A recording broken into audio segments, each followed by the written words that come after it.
शायद मारा जाऊं पर कभी पकड़ा नहीं जाऊंगा। यह शब्द थे एक सैनिक के, इंडियन आर्मी का एक जाबाज अफसर, जिसे माँ बाप इंजीनियर बनाना चाहते थे लेकिन बेटा एनडीए में जाना चाहता था।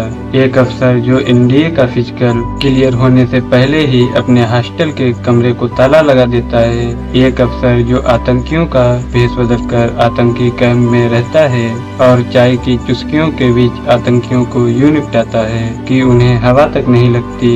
एक अफसर जिसे ऑपरेशन के गोली लगती है लेकिन खुद की जान बचाने की बजाय वो अपने साथियों से फायरिंग जारी रखने को कहता है। ऐसी फायरिंग जिसके बीचों बीच वो खुद बैठा हुआ था, घायल और जख्मी अवस्था में। यह कहानी मेजर मोहित शर्मा की, पैरा स्पेशल फोर्स के कमांडो जिनके साथ इनका एक और नाम इफ्तिकार भट्ट था। इफ्तिकार भट्ट के नाम से एक ऑपरेशन भी किया था।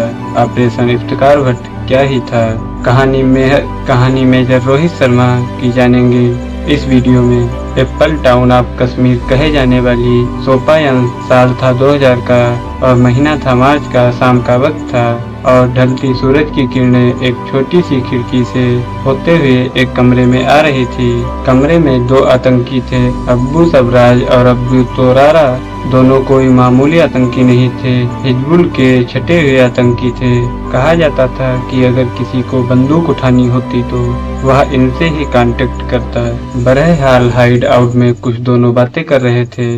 ये बातचीत का मुद्दा एक तीसरा शख्स था और उस शख्स का नाम था इफ्तिकार भट्ट। 5 फीट 2 इंच लंबा शख्स जिसके बाल उसके कंधों तक आ जाते थे और चेहरे पर घनी दाढ़ी जो गर्दन तक फैली हुई थी। इफ्तिकार 2 हफ्ते पहले ही शोपियान के पास एक गांव में इन दोनों आतंकियों से मिला था।